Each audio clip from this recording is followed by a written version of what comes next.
from Tan Books is The Devil and Bella Dodd, One Woman's Struggle Against Communism and Her Redemption. And I have in my hot little hands here the pre-production copy, which I've been trying to read as much as I possibly could before this conversation. I need more time with it, to be honest with you. But joining us right now is the co-author of the book, Dr. Paul Kengor. He joins us now via Zoom chat. Good morning to you, Dr. Kengor. Hey, Joe. How are you? Praise be to God. I'm alive, and that counts. How are you?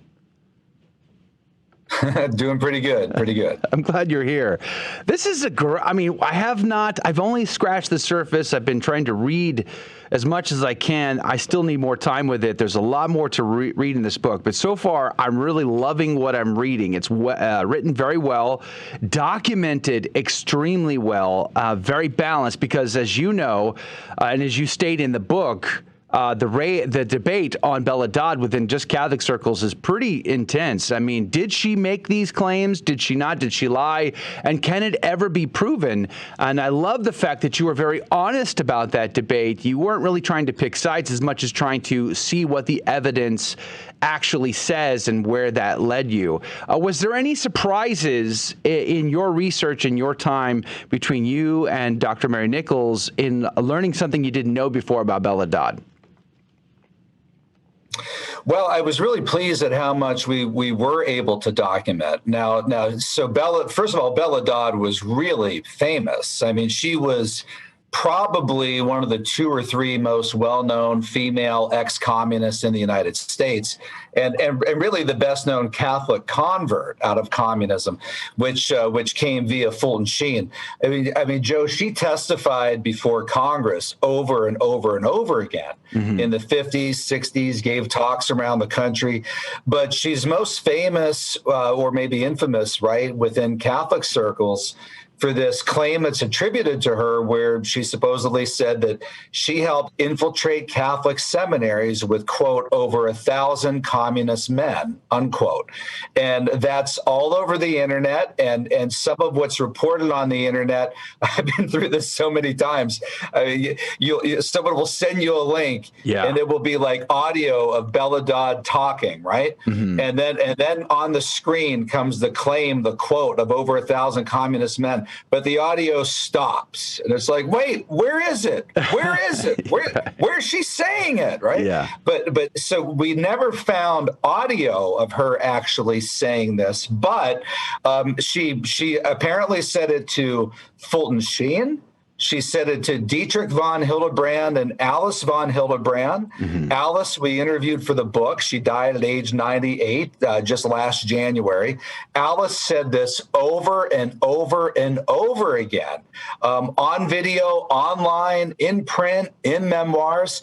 And we even were able to interview, especially with the help of our good friend Kevin Simmons, Paul and Janine Leininger, who actually heard Bella say this at a speech in California in the 60s.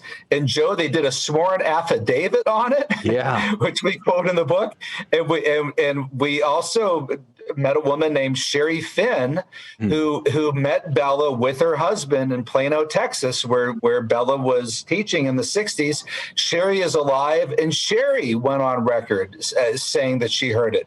And then just to add one more thing. So, I mean, the longest chapter in the book is just on this issue. I know, but yeah. I read it. Fulton Sheen, right after hearing Bella Dodd's confession, okay, after a year of about instruction with her, he heard her confession April 7th, 1952, then gets on a boat or plane, goes to Rome, speaks at St. Susanna Church in Rome, where he talks about the infiltration happening in, quote, a large American city in the year 1936. What he said in that church, Joe, was on the cover of the New York Times. Yeah. I think it was like April 27th, I think, 1952. I have it in the book. So, but Sheen never said anything about it ever again. And we were told by Alice von Hildebrand, among others, that Sheen had told Bella not to name names. And she said, Bishop Sheen, I am ready to go into the most penitential order on the planet. and make reparation for all the sins that I've done. And he told her, he said, no, don't do that. But what I want you to do, and this is what Pius XI told Fulton Sheen to do in the 1930s. He said, I want you to go tell the world about the dangers of communism and its threat to the church in particular. So that was her mission or commission at that point. And man, that's really what she did. Yeah, I mean, this book, this chapter alone is worth the price of admission, let me tell you. And I think you even state that at the beginning of the chapters, like, I know you're probably reading this book because you want to know this chapter. Right. What was the significance of 1936? It seemed to play a pivotal role in what the Soviets, the communists, had in mind as far as infiltrating the West. Yeah, we have documentation that the Soviet Comintern was in fact directly infiltrating churches worldwide in 1936. And by the way, we know, Joe, so well, and I've written about this in many previous books, that they had thoroughly infiltrated and targeted the mainline Protestant denominations. I mean, that's testified over and over again in Congress by Herb Philbrick, Manning Johnson, Ben Gitlow, Louis Boudin's. By the way, Louis Boudin's also testified to them targeting the Catholic Church. Louis Boudin's was another convert of Fulton Sheen, and this one is just great. Sheen brought Louis Boudin's into the church while Louis Boudin's name was still on the masthead as the editor of the Daily Worker. Yeah, amazing. Yeah, absolutely beautiful. But 1936 was the year. Sheen identified 1936 in that speech in St. Susanna Church, which the New York Times quoted on the front page. And that was the height of Bella Dodd's activism. I mean, she led a march of a May Day parade in New York in May Day 1936 with 500 communist teachers. Wow. In the state of New York. And she was, this is how it all began for her. She was a very high-ranking member of the Communist Party, probably the leading female comrade at one point, and she was the leading organizer of the Teachers Front. So she was tasked with penetrating and infiltrating the teachers union in the state of New York. And of the 10,000 members of the teachers union in the state of New York, she said that she placed 1,000 communist teachers in that union. So by the way, just pause and think about this. 1,000 communist members out of a group of 10,000?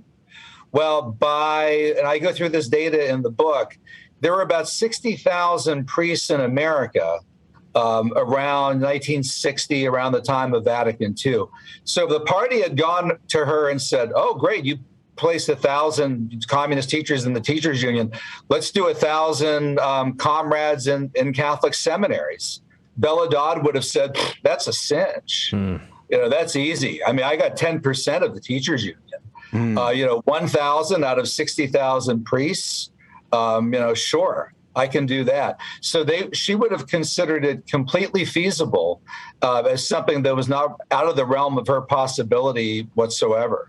We're down to just a little bit before we have to go to a network break. We're talking with Dr. Paul Kengor. The book is called The Devil and Bella Dodd, One Woman's Struggle Against Communism and Her Redemption. It's published by TAN. It drops tomorrow, and you can find it online at tanbooks.com.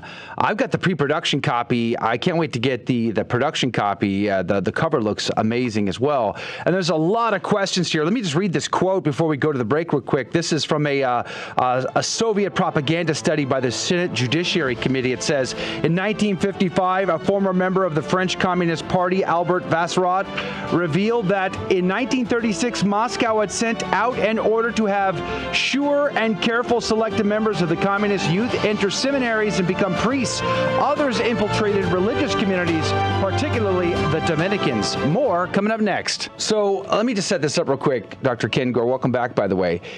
The question of, did Bella Dodd actually make the claim? You've proven that definitively in the book. I mean, you've given multiple strains of evidence documented. Yes, she actually said that. Then the next question is, well, can it be proven that she actually did it? She might have just been lying, because that is one of the things that people will point out. But golly gee whiz, Dr. Kengor, in 1961, when asked in a Q&A session directly whether or not she ever met a communist in the Catholic clergy, she actually said no. And you address that in this book in quite detail. Can you give us that story? Yeah, we go through that at great length. And by the way, let me say here on this show, Joe, that if there's anybody out there alive who's of course he'd be alive, but who witnessed or heard Bella Dodd say this in any of her lectures, including the one in California in the 1960s, attended by like 600, 800 people in Orange County, please contact me or please contact the show, because I'm sure that there are more people out there. And we're hoping that once this book gets out, people will come out to us and say that, they heard her say this. But yeah, she addressed it in one Q&A. We walked through that very carefully. And I think the question there was something to the effect of, have you ever met communists among the clergy, right? And she kind of hesitates there. I actually have the transcript right in front of me. It's ironic that you asked this. She said, I never met a communist who was a member of the Catholic clergy, right? So she's usually very eloquent, and she's hesitating there. Now, keep in mind, Fulton Sheen had told her never to name names, okay? And also at that point in the 1960s, I mean, yeah, she might not have ever actually met somebody who became an ordained Catholic priest that she might have helped recruit. And also, too, when we go through this, and we even quote people like Solanus Casey, who talked about, he knew of the red infiltration that was well known in seminaries. And Solanus Casey said these people were usually easily exposed once they were in there. One of the beauties of Catholic seminary, as compared to some other seminaries and non-Catholic denominations, is it's extremely rigorous, right? And you've got to go through, you've got to be recommended by the rector. I mean, you don't just come in and hang out there for a couple semesters and then pretty soon you have your own church, right? I mean, you got to get up every morning for mass. You got to do the liturgy of the hours.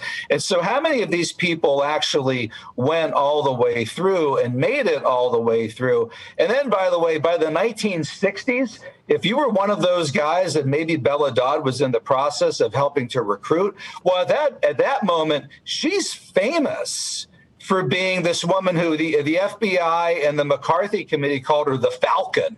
Right. She testifies before Congress and exposes people who are communists. So you don't want her to know where you are or who you are at that point. So at that point, yeah, she might not have met any clergy or knew who they were.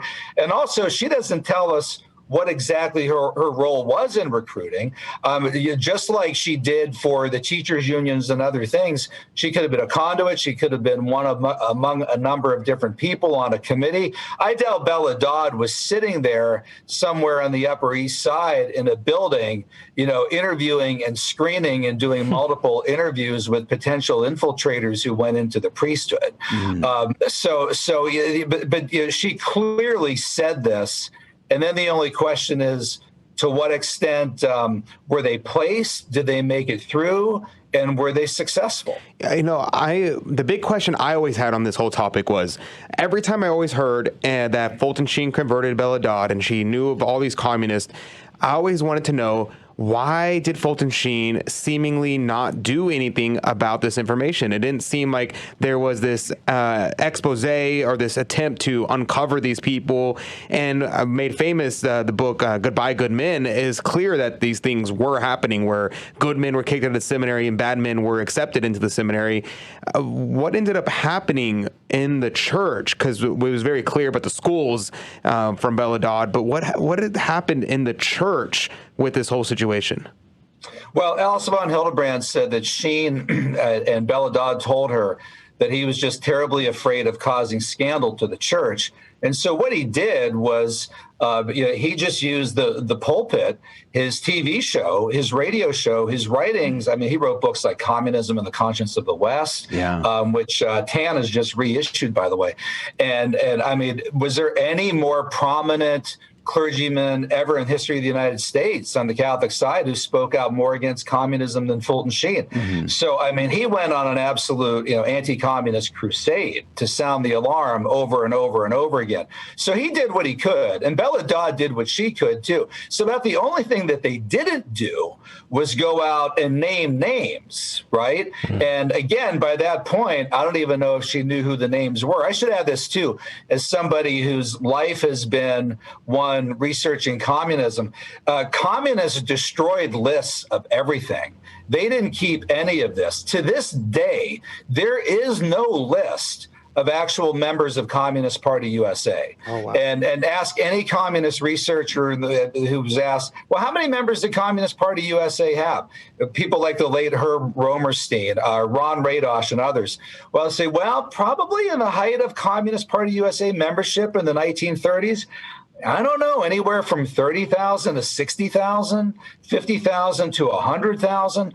We just don't know. They destroyed all of those records. In fact, in the Rap Coder hearings, Bella Dodd ordered that documents be shredded. By the way, which was illegal. And she was an attorney, and she knew that was illegal. So if they had any lists of who these clergy were, they would have set them on fire. Wow. Believe me. Those kinds of things do not exist to this day, and the party was meticulous, hell-bent on destroying any evidence or paper trail. So we know your book does a great job of documenting all of this, and you lay the groundwork before jumping into the specifics on the Catholic side. You laid the groundwork of other communist whistleblowers in Senate hearings or in these hearings. And they're saying, listen, we use these techniques to infiltrate Protestant seminaries, labor unions, the teachers' unions. And then I sort of asked the obvious question: well, if they're doing all of that and it's documented and it's the evidence, shows that, then why wouldn't we believe they did the same thing to the Catholic Church? And then, of course, people bring up that Q&A session that you addressed a minute ago that Bella said, I never met a communist in the clergy. Well, I love what you said when she's like right after she says that, she has this interaction with Father Keller of the Christophers. And this, I'm going to quote you here. It says, quote, and this is this is Bella talking to Father Keller here. She says, quote, "You're forming the Christophers organization. Why don't you establish a national organization so everybody can join?"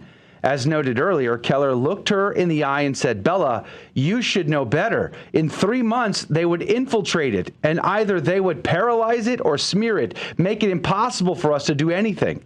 Close quote. Bella unhesitatingly agreed with Father Keller, noting that communists were the best infiltrators that God ever created. Close quote. So, I mean, you can't even use that Q&A session to try to discredit the Bella Dodd story. It looks very clear here. I think the one thing, though, is to be able to make that link between Bella did say she's doing this. It looks like she tried to do this, but things did happen. And your section, your quote with Blessed Solanus Casey was amazing. That was very clear, very detailed.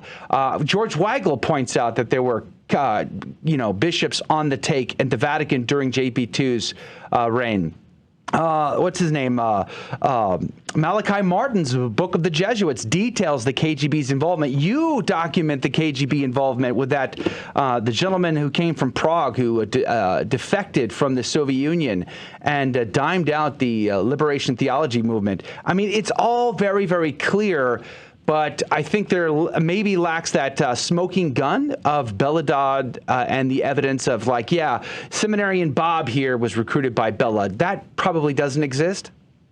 Yeah, it probably doesn't exist. And I would caution people, never take one incident in a Q&A on September 1st, 1961, where she seems to be hesitating and answering a question, and then just ignore everything else from all the other testimonies that she said from Fulton Sheen, from Alison Dietrich von Hildebrand, Paul and Janine Leininger, Sherry Finn, and all these different people. You can't do that. I mean, you have to look at the totality of evidence and go back, which is what we did.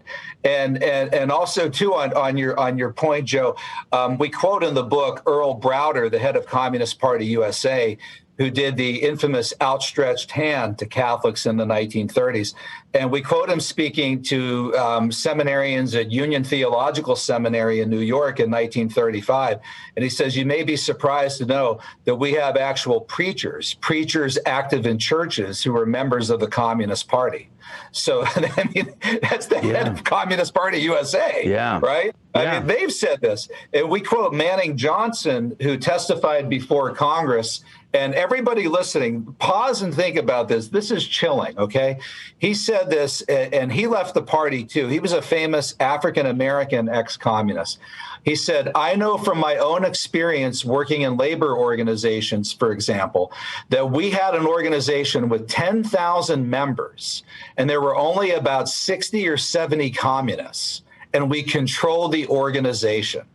And he said it is an axiom of infiltrating and organizing that all you need is at best 1% of the membership, highly committed and highly organized, and you can hijack the entire organization. And it's happened again and again and again, which is why they didn't feel like they needed, 100,000 priests.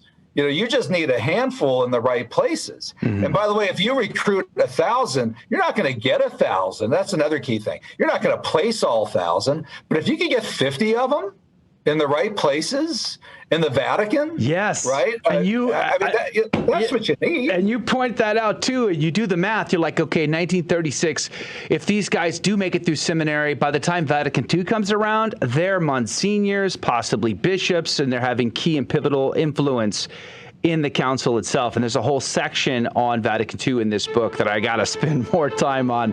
We'll have to have you back, Dr. Paul Kengor. I'd love to come back. I'm very excited about this book. I'm very grateful that Tan Books sent it to us to review it, to have this conversation. Check it out online, tanbooks.com. It drops tomorrow. The Devil and Bella Dodd, one woman's struggle against communism and her redemption.